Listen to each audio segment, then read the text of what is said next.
pleasure to be sitting here with a very, very special person for the network. This is Mr. Kari Valros, and he is the European ambassador of OneCoin. So he is somebody who drives actually the network in Europe, be it the Scandinavian countries, Germany, UK, but also Russia and Kazakhstan, which are very important markets for us actually. So Kari, how have the last months been for you? Oh, where could I be? Where could I start? So first of all, I'm very happy to be here with you with the new fantastic office.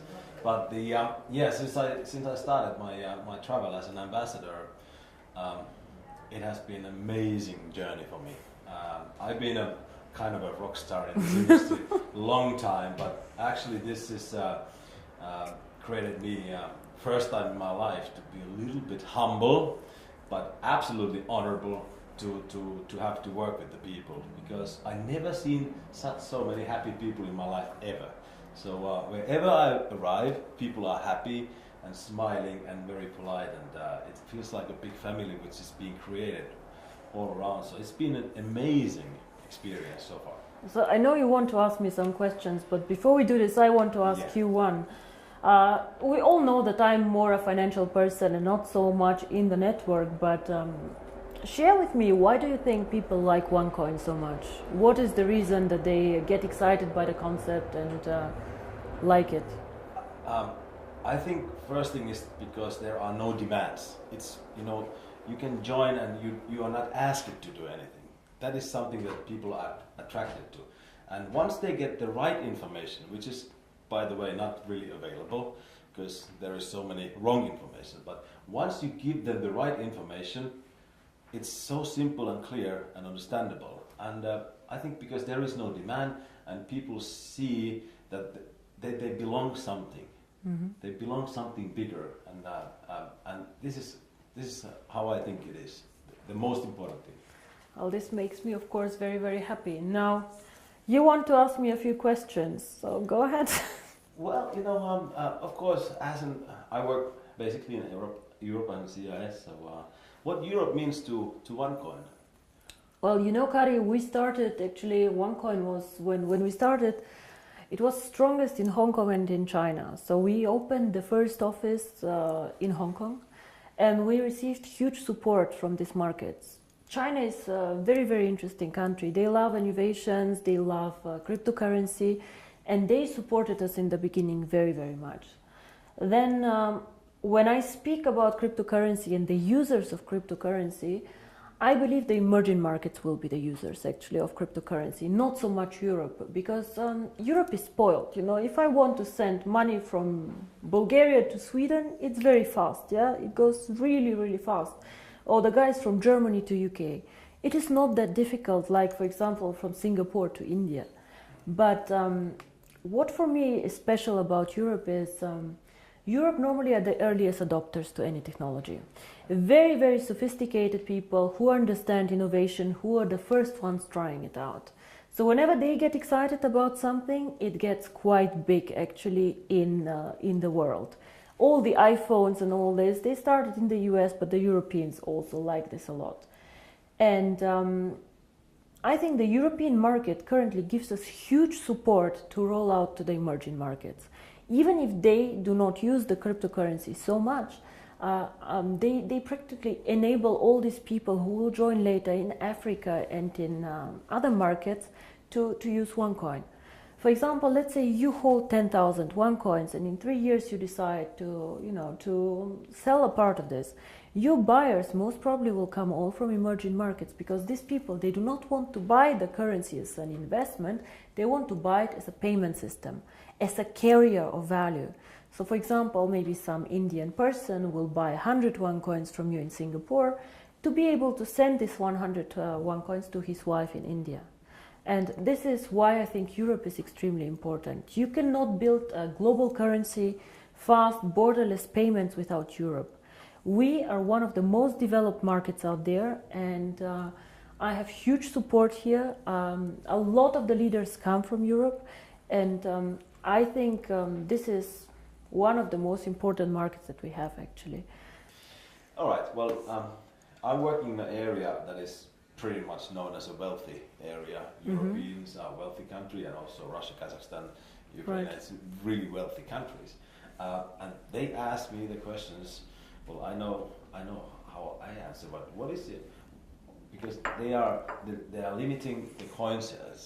So what is your answer to that? That why we are limiting the coin sales so drastically? I see. How they think that, you know, so your question somebody is, wants to sell more coins. So your question is, some of us mine coins and they go to the internal exchange, and some of us sell coins and buy coins. Yeah. So as one coin, as I say, is 1 year old, first of all, it's not like Bitcoin, it is not a liquid market yet. So it means that there might be a day where we have huge demand for coin sales or huge demand for coin buying. And this is why we as a company always say buying and selling the coin should never be a reason why you join. The coin actually needs to be used. So we need to have some time, and I say always it's 3 to 5 years until we really manage to have a usability and a liquid market where you can do unlimited sales and buying actually on the market. Until then, Kari, if you do not have limits, for example, what can happen is that one person with a huge sales order or huge buy order can distort the price a lot. And this is what happens to Bitcoin often. I don't know if you see all this going up, down in a very, very big amount. And this is called volatility, and we do not want to have a very big volatility for our coin.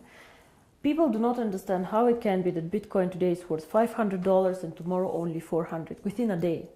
This is very disturbing, and if you are a merchant who takes Bitcoins, you don't want to have this. Because you want to be sure that if you take a Bitcoin today, it will not be valued 20% or 30% less tomorrow. Of course, you're very happy if it's valued 30% more, but it goes both sides. Absolutely, yeah. So cryptocurrency is one of the riskiest assets actually out there. High volatility, low liquidity on the markets. So for us to achieve a high liquidity, we need to work first on the value creation of the coin, on the liquidity, and it will take time. So all these people, why we have created this exchange? We have created it so people can learn to trade it, but it's not a self, the idea is not just that we go buy and sell the coin there, but we wait for the usability of the coin. This coin is very, very young. We have so much way to go, but we have created miracles already. So I'm looking very, very positive into the future. But remember, the internal exchange is demand and supply.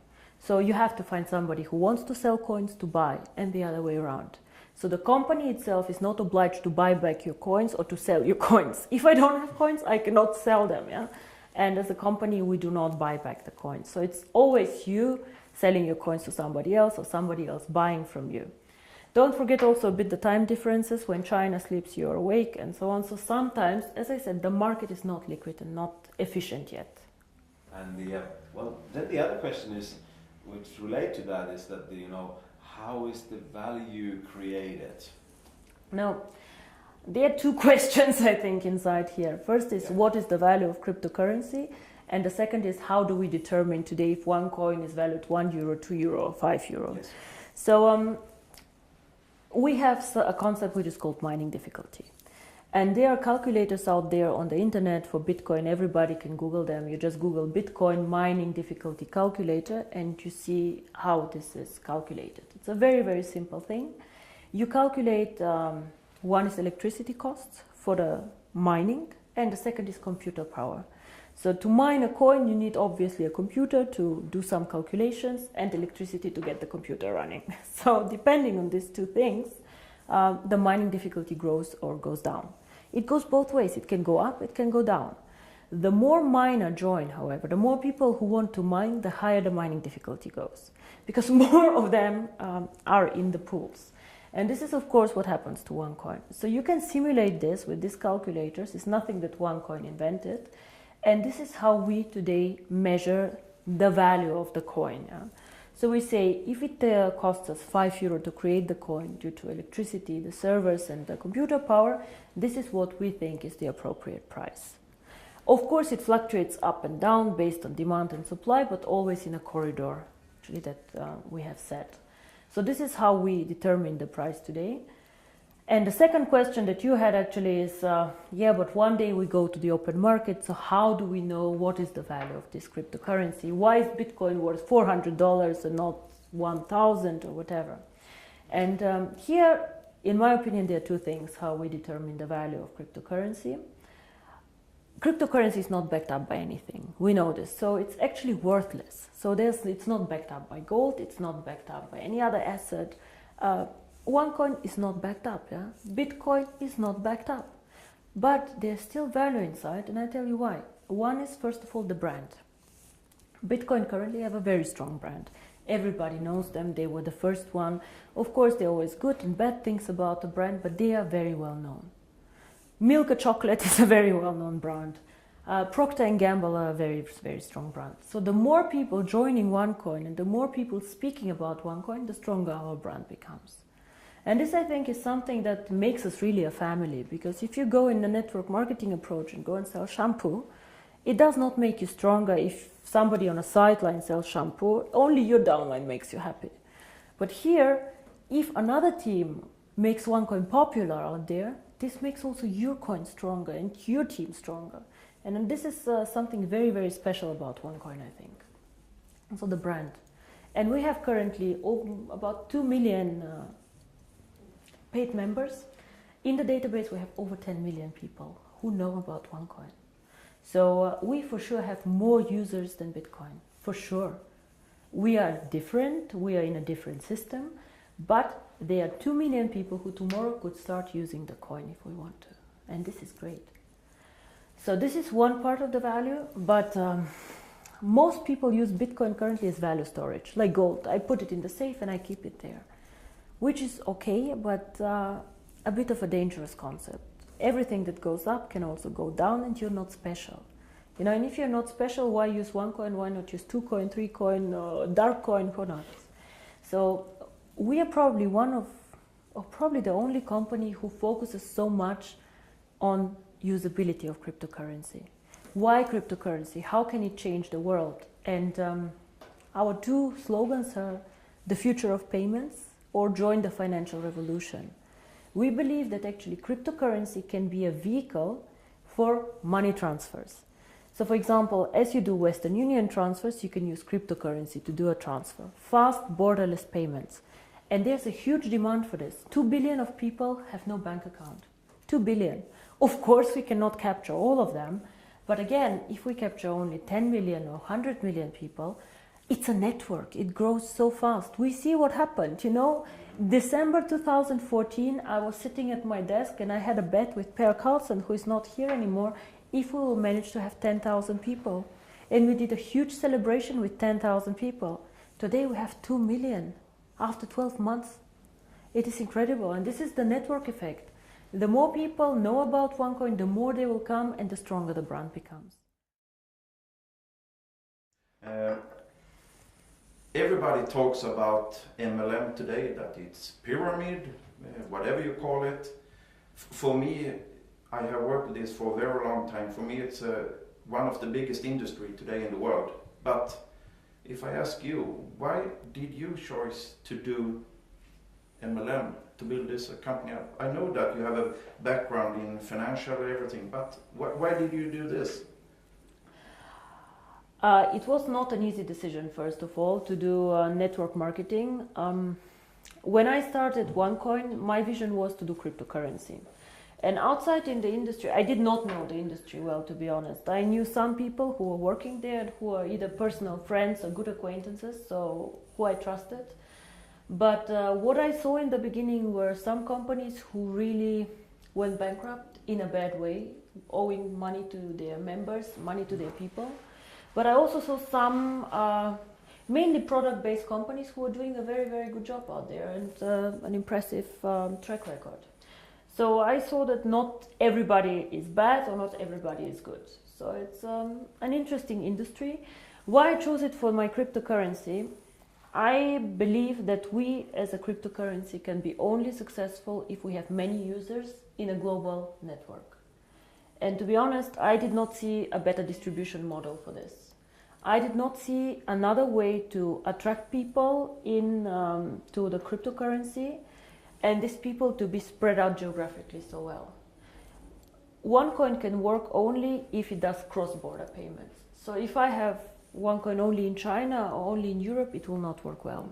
We need the emerging markets, which is Asia, Thailand, Philippines, India, Africa, very, very interesting. These are the users of the coin. And if I would have gone in a traditional way, let's say with an IPO, with big investment funds, these people can buy, let's say, 100 million of coins, but they keep them, they do not use them. So for me, it was more important to get many, many users, even with a small investment sum or with a small sum that they want to participate with, but spread out geographically. And until now, I do not regret it. It's a very competitive industry. Unfortunately, sometimes I see the concept misrepresented. Yeah? We focus mostly on education, financial education, because in my opinion, nobody can understand cryptocurrency, nobody can understand even the financial world out there without education. So education is our product, and some of our members choose to mine the coin. By the way, I don't know if you know, but currently I checked the numbers, about only 10% of our members mine currently the coin. Oh. Only 10%. So a lot of the people, or I think most of them, actually participate in the program for the education. And this is something that makes me really happy, because this is what we are. We would like to foster a financial revolution, and financial revolution always comes with knowledge, education, and I think this is a very, very big part of the company. Now, Per, you asked me about the future of the network once all coins are mined. Now, I see the network as its own system, as our own ecosystem, and I will never go and sell shampoo in this network. This will never happen, because I have never done a network marketing company before, and I do not plan to do ever again a network marketing company. But the network itself is a value. It's a business that you guys are building. And for us, of course, it's also a value, because we can push our ideas through this network, and we can do a lot of things there.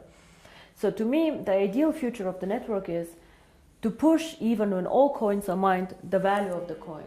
Be it to attract merchants for the coin, be it to create products who are connected to the value of the coin. And all what this network should focus on is something that somehow enhances the value of the coin. You guys know that we did some acquisitions, actually some networks that joined us. For example, Conligos, OPN. All these networks somehow helped us to build up the coin. Either they had interesting software for us, or they were geographically interested. But we never let somebody join us just because it's good or just because it's more people. We always strategically think of the future of the coin and how to make it stronger.